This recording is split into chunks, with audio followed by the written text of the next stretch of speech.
नमस्कार, लोकमत राजस्थान में आप सभी का स्वागत है। मैं आपके साथ मोनिका राठौड़ा। ये रुक करते हैं आज की कुछ खास खबर की ओर। इजरायल ईरान के बीच जारी संघर्ष का आज 9वां दिन है। इसी बीच इजरायल ने ईरान के ड्रोन कमांडर को हवाई हमले में मारने का दावा किया है। इससे पहले इजरायल ने 13 जून को ड्रोन यूनिट के चीफ ताहर फूर की हत्या कर दी थी।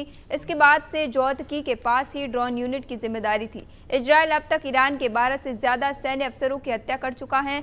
इसमें ईरानी सेना के chief Mohammad Bagheri, IRGC chief Hussein Salami समेत कई और बड़े नाम हैं। इसी बीच अमेरिकी राष्ट्रपति डोनाल्ड ट्रंप ने कहा कि वे इजरायल को जंग रोकने के लिए नहीं कहेंगे। उन्होंने कहा कि अगर कोई जीत रहा है तो उसे रोकना मुश्किल है। पाकिस्तान सरकार ने अमेरिका के राष्ट्रपति डोनाल्ड ट्रंप को 2026 के नोबेल पीस प्राइज के लिए नॉमिनेट किया है। पाकिस्तान का कहना है कि भारत पाकिस्तान युद्ध के दौरान ट्रंप की कूटनीतिक पहल और मध्यस्थता ने एक बड़े युद्ध को टालने में मदद की। पाकिस्तानी सरकार ने अपने ऑफिशियल स्टेटमेंट में कहा कि ट्रंप ने नई दिल्ली और इस्लामाबाद दोनों से बात कर संघर्ष विराम में अहम भूमिका निभाई। इससे दो न्यूक्लियर ताकत वाले देशों के बीच युद्ध की आशंका टल गई। पाकिस्तान ने कश्मीर मुद्दे पर ट्रंप की मध्यस्थता की पेशकश को भी सराहा और कहा कि जब तक कश्मीर का हल नहीं निकलता तब तक क्षेत्र में स्थायी शांति नहीं आ सकती।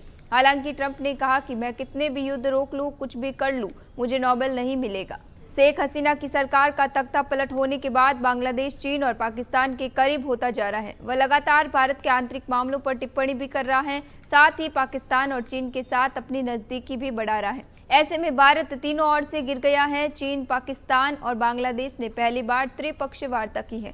तीनों देशों के विदेश मंत्रालयों के अधिकारियों ने बैठक में समानता और आपसी विश्वास के सिद्धांतों के आधार पर सहयोग को आगे बढ़ाने पर सहमति व्यक्त की है। चीन के दक्षिणी यूनान प्रांत की राजधानी कुनमिंग में आयोजित बैठक में चीन के उप विदेश मंत्री, बांग्लादेश के कार्यवाहक विदेश सचिव और पाकिस्तान के अतिरिक्त विदेश सचिव ने भाग लिया। दुनिया भर में शनिवार को 11वां योग दिवस मनाया जा रहा है। पीएम मोदी ने विशाखापट्टनम में 3 लाख लोगों और 40 देशों के राजनायक के साथ योग किया। इस मौके पर पीएम मोदी ने कहा कि योग का मतलब होता है जोड़ना और ये देखना सुखद है कि कैसे योग ने पूरी दुनिया को जोड़ा है। मोदी ने कहा कि आज जब दुनिया में अशांति, तनाव और अस्थिरता बढ़ रही है तो योग शांति की दिशा दिखाता है। पीएम के साथ आंध्र प्रदेश के मुख्यमंत्री चंद्रबाबू नायडू और डिप्टी सीएम पवन कल्याण ने भी योग किया। इस बार की योग की थीम एक पृथ्वी एक स्वास्थ्य के लिए योग है।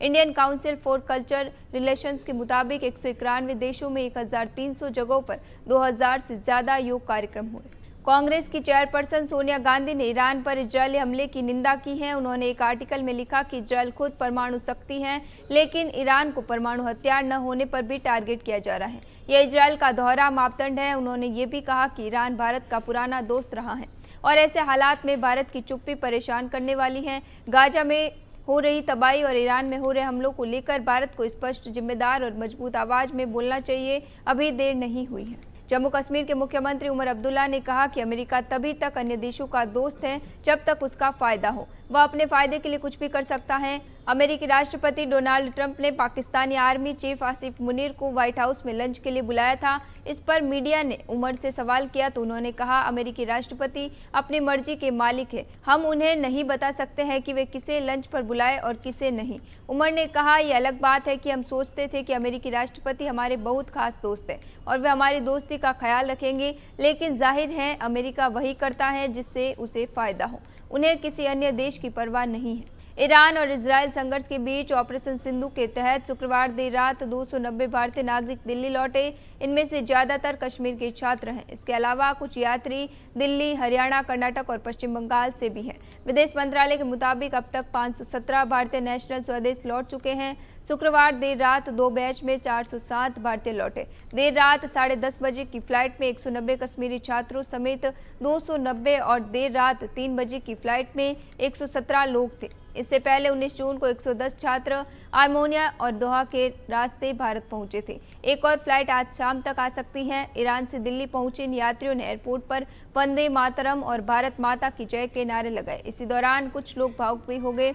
उनकी आंखों में आंसू थे तो कुछ ने जमीन पर माथा टेक कर शुक्रिया भी अदा किया। देश के कई राज्यों में इस समय मानसून पूरी तरह सक्रिय हो गया है और इसका असर बारिश के रूप में देखने को मिल रहा है। भारतीय मौसम विभाग ने राजधानी दिल्ली समेत देश के विभिन्न हिस्सों में भारी बारिश की चेतावनी जारी की है।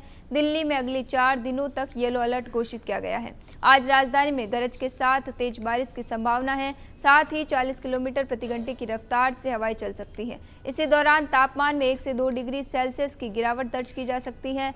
मौसम विभाग की चेतावनियों के अनुसार मध्य भारत, पूर्वोत्तर, पूर्वी और पश्चिमी भारत में आगामी दिनों में बारिश से अत्यधिक भारी बारिश की संभावना है। फिलहाल के लिए इतना ही, फिर लौटेंगे एक नए सच के साथ। तब तक के लिए दीजिए इजाजत। नमस्कार।